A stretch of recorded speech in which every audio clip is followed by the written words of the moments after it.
ठीक है। उन किराया क्यों बताया सी सर? Social distancing. ये कौन सी सोशल डिस्टेंसिंग है सर हम पूरी पैसा देते हैं सर। ये कह रहे हैं 50 रुपए दिए इन्होंने। किसने सर? जेंट काट रहा है सर। वो सर वो टिकट वाले। होल्ड करो, टिकट वाले तो पैसे आपको दिए ना टिकट वाले, तो इनको पैसे वापस बाकी वालों को। 15 रुपए वापस, जिनकी टिकट है वो 15 रुपए वापस लो अभी। और आप ध्यान रखो, अगर आपको टिकट मत कटवाओ फिर, समझ गए ना। सवारी अगर ऐसे ज्यादा बैठी है, एक कंप्लेंट करो उस गाड़ी की, एक्शन हम लेंगे, ठीक है। अगर आधी से ज्यादा सवारी है तो किराया वही आपने देना पुराना, और कंप्लेंट अलग से करनी है। किस लिए? मतलब आपके पास को आराम का पैसा आप बांट रहे हो सर। वो तो खालता रहे हमारी तो यार, दो किराया जिन्हें उन्हें वापस दो। ऐसा करो यार, ये कागज भाई देखो, चलान कटो। ये 11 सवारी बैठी है तो 1000 थोड़ी है। किराया वापस जी सर।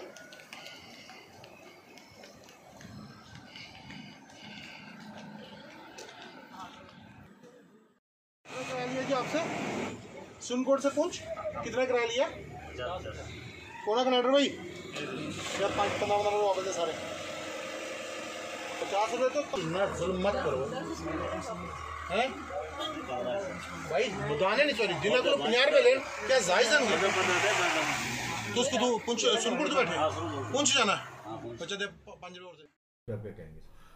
देखिए, रूटीन में जब भी कोविड-19 को लेके जब से ये कोरोना का स्टार्ट हुआ तो हमारी हायर अथॉरिटीज़ से रूटीन में जो हमारे डीएम साहब से जो डायरेक्शंस आती रही, हमारी टीम ARTO पुंछ वो हमेशा जॉब पे रही। इवन आज भी सुबह से वो अपने जॉब पे थे इसी सिलसिले को लेके। जैसे जैसे डायरेक्शंस हमारी डीएम साहब की आती रही या एसएसपी साहब की डायरेक्शन आती रही कि किन किन चीज़ों पे ध्यान रखना है, हमने कोशिश यही रही शुरू से कि ट्रांसपोर्टर्स को, जो पब्लिक ट्रांसपोर्ट है उसमें हमने डिस्टेंसिंग को लेके, सोशल डिस्टेंसिंग को लेके, बाकी गाड़ी में जो रूटीन में इनको सब चीज़ें बताई गई थी, तो जो इन्होंने जैसे जैसे इनको बताया गया कुछ हद तक तो पालन हुआ, लेकिन कई जगहों से हमें शिकायतें आती रही। जो इवन कुछ लोगों ने तो डायरेक्ट डीएम साहब से शिकायत की और डीएम साहब ने जब भी वो फॉरवर्ड करी तो कोशिश हमने करी कि इमीडिएटली इस पर एक्शन किया जाए। तो आज पिछले ठीक 5 दिन से रेगुलर हमारी पुंछ टीम ARTO जो यहाँ से टीम निकलती रही।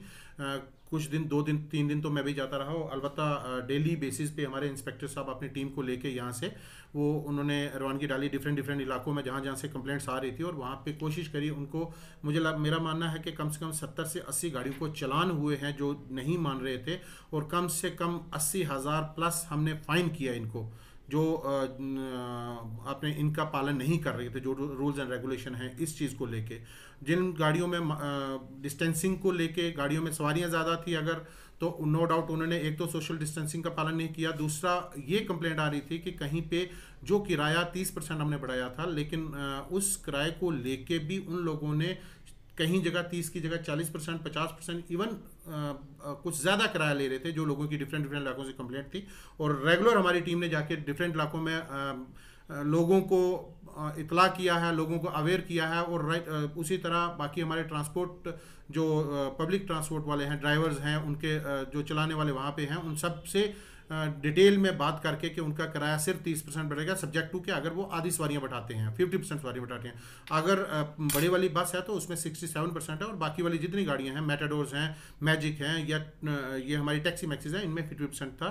तो लेकिन वहाँ पे कुछ शिकायतें पाई गई। नो डाउट हमने मौके पर भी जाके जिनको पकड़ा उनको चलानिंग करी है, कंपाउंडिंग करी है हमने मौके पर, जिसमें मैंने आपको बताया कि 70-80 गाड़ियों को चलान हुए हैं, और 70-80 हज़ार से ज़्यादा हमने फाइन भी किया है, वो अलग से हैं। और डेली बेसिस पे वो लोग चलान भुगतने के लिए आ रहे हैं। तो आने वाले टाइम के लिए कुछ लोगों से हमने एफिडेविट ले लिया है। अभी के दोबारा ऐसा पाया जाएगा तो डेफिनेटली जो हमारी हायर अथॉरिटी से डायरेक्शन होंगे, डीएम साहब से डायरेक्शन है, उनके लाइसेंस कोशिश करेंगे सस्पेंड करने की, जो ऐसे पाए जाते हैं लोग, और या परमिट सस्पेंड करेंगे। आने वाले टाइम में वैसा हमारी कार्रवाई जारी रहेगी। इवन आज भी हमारी टीम सुबह से निकली हुई थी, तो जस्ट अभी वो वापस आए हैं। तो सर बहुत अच्छी बात आपका जो कहना है ट्रैक्टर ट्राली को लेके। पहली बात तो ये मैं आपको बता दूं आपके माध्यम से बाकी पब्लिक के लिए भी कि ये ट्रैक्टर्स रजिस्टर होते हैं सिर्फ और सिर्फ एग्रीकल्चर पर्पस के लिए, ना कि कमर्शियल पर्पस। ना ये बजरी, ना रेत, ना सीमेंट, ना सरिया, और ना ही मार्केट का सामान उठा के ये कहीं जा सकते हैं। ये सिर्फ और सिर्फ एग्रीकल्चर पर्पस के लिए हैं। वेराज ये लोग उसके उल्लंघना कर रहे हैं, और उसी के बेसिस पे कल भी 7 ट्रैक्टर्स को इंस्पेक्टर साहब ने फाइन किया है इनमें से जो ट्रैक्टर वहाँ पाए गए हैं जिन्होंने इलीगल माइनिंग में लगे हुए थे और वो ट्रैक्टर वहाँ चल रहे थे, तो उनको फाइन हुआ है। तो आने वाले टाइम में तो हमारी टीम रेगुलर बेसिस पे, चूंकि कोरोना को लेके हमारी यहाँ पे कोशिश रहती है कि ज़्यादा से ज़्यादा रश ना हो, मिनिमम लोग आएँ, अपने काम करवाएं और चलते जाएं। और आज आपके माध्यम से मैं ये कहना चाहता हूँ पुंछ की पब्लिक से कि प्राइवेट व्हीकल्स, जिन लोगों ने प्राइवेट व्हीकल्स ली हुई हैं या जो लेने वाले हैं, मैं उनसे मेरी दरख्वास्त है कि उनको आरटीओ ऑफिस में आने की ज़रूरत नहीं है। उनके वहीं पे जिस जगह से वो गाड़ी खरीद रहे हैं, जिस डीलर से गाड़ी खरीद रहे हैं, ऑटोमेटिकली हमारे पास ऑनलाइन उनका डाटा आ जाता है। हमने यहाँ से अप्रूवल दे देना है।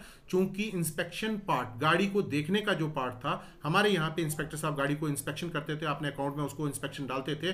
नाउ एज ऑन टुडे वो खत्म हो चुका है, वो वहीं डीलर के एंड पे ही इंस्पेक्शन हो जाती है। हमने सिर्फ और सिर्फ यहाँ डॉक्यूमेंट्स वेरीफाई करने हैं और उसका अप्रूवल देना। द मोमेंट डॉक्यूमेंट्स ठीक हैं, जैसे आज की डेट में मेरे पास सिर्फ और सिर्फ 21 गाड़ियों के डॉक्यूमेंट्स जो मैंने रिवर्ट बैक करे हैं, चूंकि उनके डॉक्यूमेंट्स अपडेट नहीं थे, गाड़ी जम्मू से निकल रही थी और इनवाइस टैक्स यहाँ की लग रही थी, तो उसको हमने रिवर्ट बैक किया।